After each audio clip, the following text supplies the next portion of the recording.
Hey guys, it's Carly here. I just wanted to pop in with something that's been on my mind for about the last week. I was listening to a YouTube podcast last week on the cultural taboos of suicide and mental illness. And something that he said in there was, up until fairly recently, really in the grand scheme of things, suicide was seen as a crime, and it was actually a criminal offence to commit suicide. Now, this was something that I noticed when I was a probation officer in London, so this was about 6.5, 7 years ago.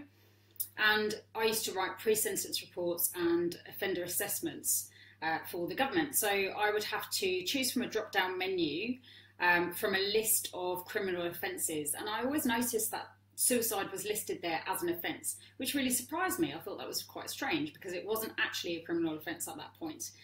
And so when this guy mentioned it on the podcast last week about how suicide was until relatively recently in the Western world still seen as a crime, still a criminal act to commit suicide, and even the nature of saying the word commit suicide implies that it's a crime. It is still a crime in some countries. So what I decided to do was do a bit of research around it and really look into it a bit more. And I came up with the following facts online, which was really interesting to me.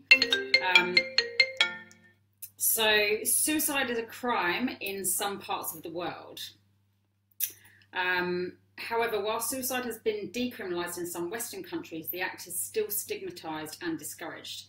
In ancient Rome or medieval Japan, suicide was seen as a defiant act of extreme personal freedom against perceived or actual tyrants. Some countries criminalise failed suicide attempts, and in fact someone that I was supervising on probation back in London was there because he had attempted suicide.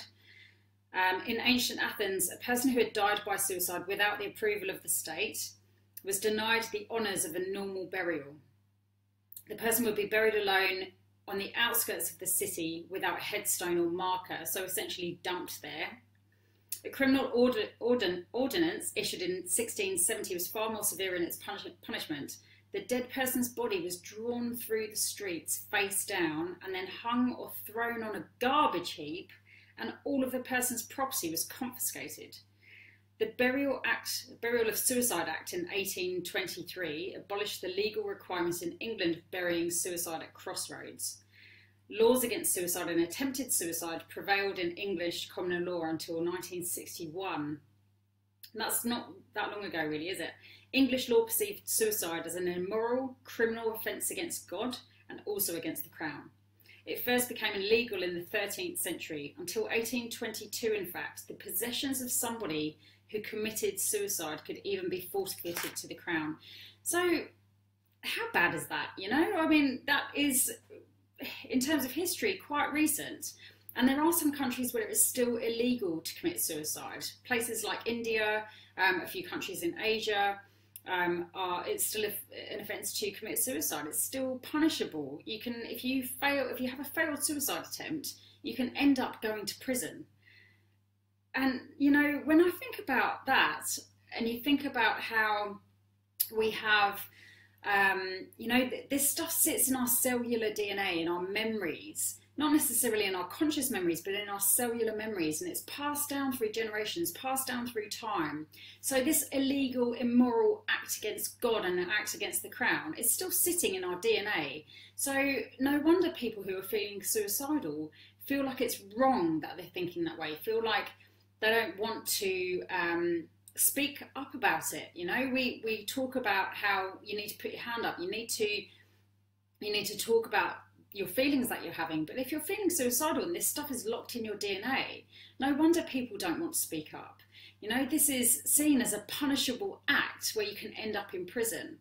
Now, it's not like that anymore, especially in the Western world, but really, when you think about it, if this stuff is locked in our cellular memory, then you know it's still going to be hard to speak up about it. So I just wanted to share a bit of the history around suicide for you to really start to kind of understand why people still have a hard time speaking up, because there are still cultural taboos around suicide and around mental illness, even though 1 in 4 people have mental illness over the course of their lifetime, and the majority of people do have suicidal thoughts at some point. It's not as uncommon as you think. You know, we need to normalise it, not in the way that we're encouraging this at all, but you know, we need to normalise the fact that everybody feels this way at some point. So we need to speak up about it when we're feeling like this, because it is completely preventable. I go off on a bit of a rant when I talk about suicide, because I'm really, really passionate about suicide prevention and postvention as well. When someone has actually suicided, and you know, there is a ripple effect. Everyone around them is then at risk of doing the same thing, or copycat suicides in schools and that kind of thing. So we all need to be aware of this, and we all need to be aware that we each have a duty to reduce the suicide rates. We each have a duty to help the people out that are around us, by letting them lean on us, you know, by being a friend, by being someone who will listen, by knowing who to refer people to if someone has a problem that we love, you know, by knowing the right things to say, which can be, you know, it takes courage. It's not an easy thing. I'm not saying that it's an easy thing at all, but suicide is becoming much more common. One person every 40 seconds dies by suicide, and they predict, the World Health Organization predicts that by 2020, one person every 20 seconds will die by suicide. That is completely unacceptable in my book, completely preventable. All of us have a duty to do something about this.